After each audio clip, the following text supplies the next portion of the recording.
Then Jesus said, There was a man who had 2 sons. The younger of them said to his father, Father, give me the share of the property that will belong to me. So he divided his property between them. A few days later, the younger son gathered all he had and traveled to a distant country, and there he squandered his property in dissolute living. When he had spent everything, a severe famine took place throughout that country, and he began to be in need.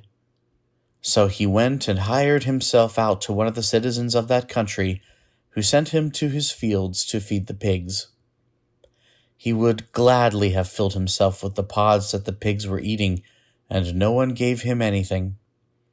But when he came to himself, he said, How many of my father's hired hands have bread enough and to spare? But here I am dying of hunger.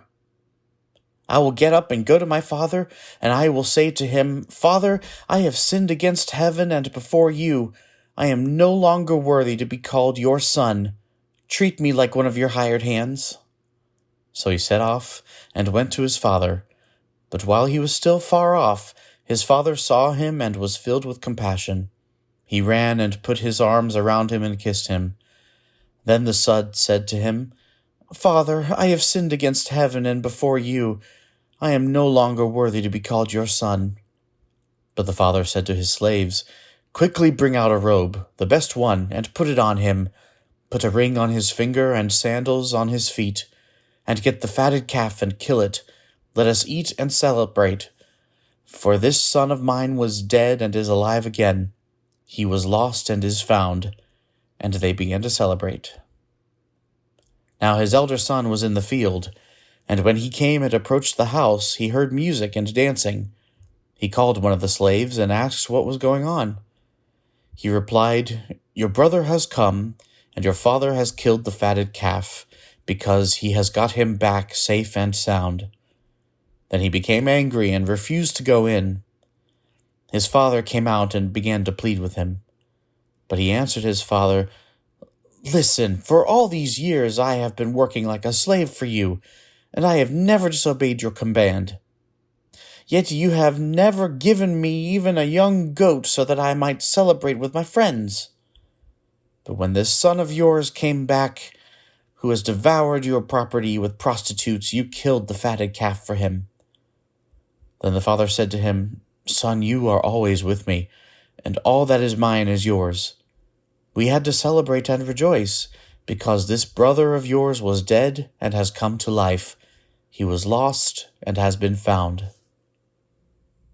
I know a lot of people that don't like to read fiction because they say they'd much rather spend their time reading about things that really happened. And I happen to be the kind of person that really enjoys fiction, and it's in part because I believe art has a way of sometimes speaking beyond factual events into a truth that is sort of beyond simply what actually has happened in life. So when you hear Romeo and Juliet, even though they never were real people that walked the earth, when you hear Juliet call out, Romeo, Romeo, wherefore art thou, Romeo?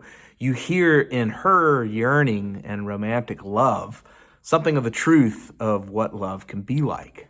When you read Where the Wild Things Are, and Max has been romping about with all the wild things, and then he smells that wonderful smell of home-cooked food, and he makes his way back to his bedroom. There is something about that moment that we all can relate to, of that wildness that we all have inside of us, but also that incredible comfort of home. There's so many stories, there's so many fictional accounts like those that help to pull out of something that didn't happen a truth about our reality. That's part of what Jesus does when he tells his parables.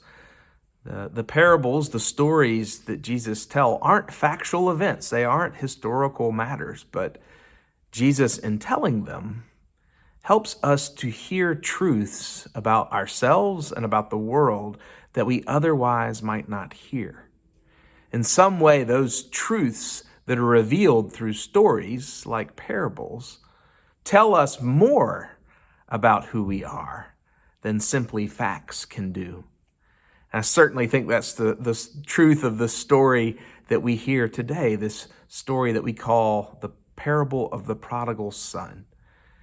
It's a story that helps us to see how the stories that we tell ourselves shape who we are and how we see the world. This story of a son that asks for his inheritance in advance and runs off and blows it all away on wild living, and then finds himself face to face with pigs, feeding them and not even being able to eat as well as the pigs are eating.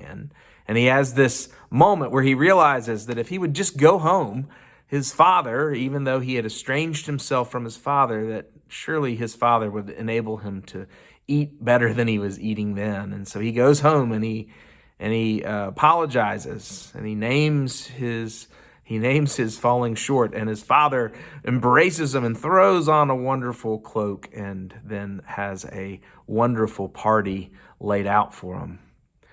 His older brother, though, sees this situation and he boils over. He stands outside the party and then he goes to his father and he says, "Listen, how many times have I wanted to just have a party with my friends and you didn't let me do that? And yet here comes this son of yours who blew away half the inheritance, and now you're just receiving him back? What's that about?" And he just lets his anger go. And the father, of course, then responds and says, "Hey, look, anything that's mine is yours, but this son was lost and now he's found.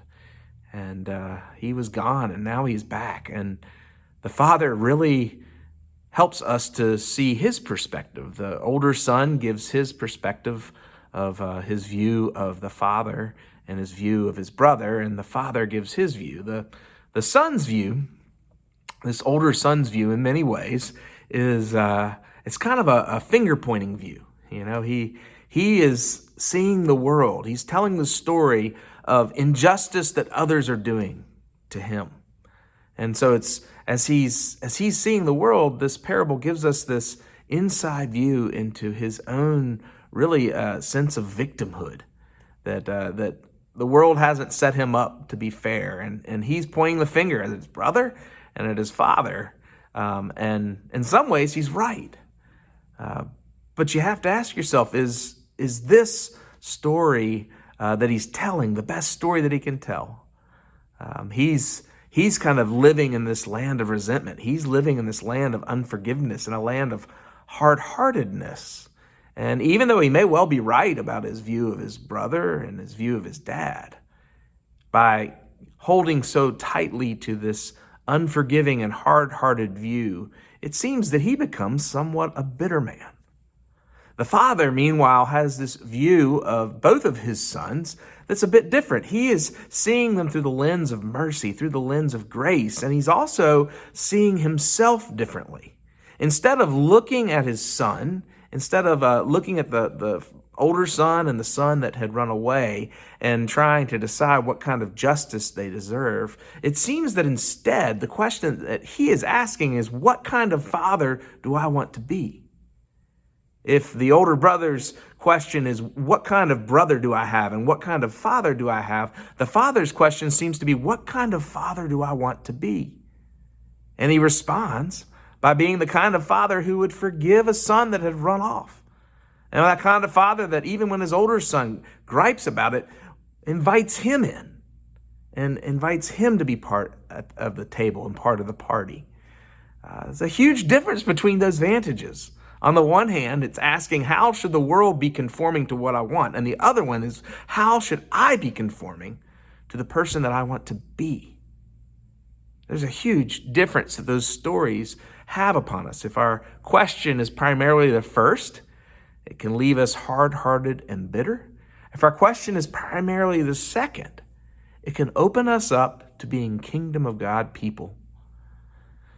Speaking of fiction, I recently read a wonderful book called Cutting for Stone by Abraham Verghese. It's the story. He's a medical doctor, and he's laid out this beautiful fictional account of these two brothers, these twins, One's name is Marian and the other is Shiva, and they were born with their heads actually connected through a little blood vessel, and so it had to be cut and separated at birth. And their story is complicated. I can't tell it all here, but essentially they were very close growing up. They would even sleep with their heads at each other's heads, right where they had been connected. And then as they grow up, an event happens when they're older teens that Marian finds himself really resenting Shiva, and he basically breaks his relationship with him. And they've have a little bit of contact, but mostly he is so indignant over what his brother has done to him. And so they live in Ethiopia, but when some of the wars in the 70s and 80s break out, Marian has to flee the country, and he's being trained as a medical doctor, and he finds himself eventually immigrating to the United States, into New York City. And as a part of his story of reconnecting with some of his Ethiopian expatriates, this woman who'd been at the center of the drama between the brothers comes to New York, and they connect, and their contact together ends up getting Marian sick, and he is deathly ill, presumed to have no hope. And so Shiva, along with their adopted mother, come to town, and after it seems that there's no hope for Marian, it's Shiva who ends up saying, actually, there is something we can do. He's got medical training as well, and he ends up suggesting that he give part of his liver to his twin brother, and it's part of the first liver transplant that happens in this account. And so Shiva goes and he lays down while his brother's completely unconscious. He lays down in bed and he puts his head next to his brother's head. After the surgery, not long after, Shiva ends up having an aneurysm, and he dies. And there is this sense that you get in this account that Marian, by holding fast to his story about his brother, had failed to see his brother as he truly was, and his bitterness had left him isolated for years. And yet Shiva, it turns out, even though he had made mistakes along the way, was not the monster that Marian had built him up to be in his mind, and instead saved Marian's life, even to the detriment of his own. So often, if we hold fast to those accounts of others in our lives, if we hold fast to unforgiveness, if we hold fast to pointing fingers at what we wish others would do, we find ourselves truly impoverished. It's double impoverishment. On the one hand, we don't get to see the beauty of those that we have just held with hard hearts and refused to forgive for anything they've done for us. We don't get to see what it is about them that's beyond the monstrous story that we have held on to about them. And then, of course, we don't get to be who we're called to be. We hold on to these stories, and we, like the older brother in that parable, find ourselves angry and standing outside of the gathering. Because we are holding on to that bitterness of what others have done and how they have fallen short of what we had hoped they could be. If we would have the courage to step into grace, to step into mercy, to step into forgiveness, then perhaps we will see the beauty of those who are around us, even as they fall short of perfection. And perhaps we can become the kind of grace-filled, mercy-filled, love-filled people that we all aspire to be and to become. Jesus knew what he was doing when he told parables. He knew that sometimes stories have the ability to tell us more about ourselves than even the factual accounts can. This story, I think, challenges us to look hard at who we are called to be, to do what we can to live into the story that Jesus Christ lifts up for us, the story of who he made us to be, the story of ones who have received grace and mercy from him, the story of ones who have been called, despite our shortcomings, to rise up in faith and hope and love, and to share that faith, hope, and love with the world around us. We don't want to be doubly impoverished like Marion was, holding fast to stories of others that are always demonizing them, and holding fast to our own victimhood so that we can feel better about ourselves but lose out on the reality of those around us. Sisters and brothers, let us live into the story that Jesus Christ lifts up for us. By grace, may we be a people of grace. Amen.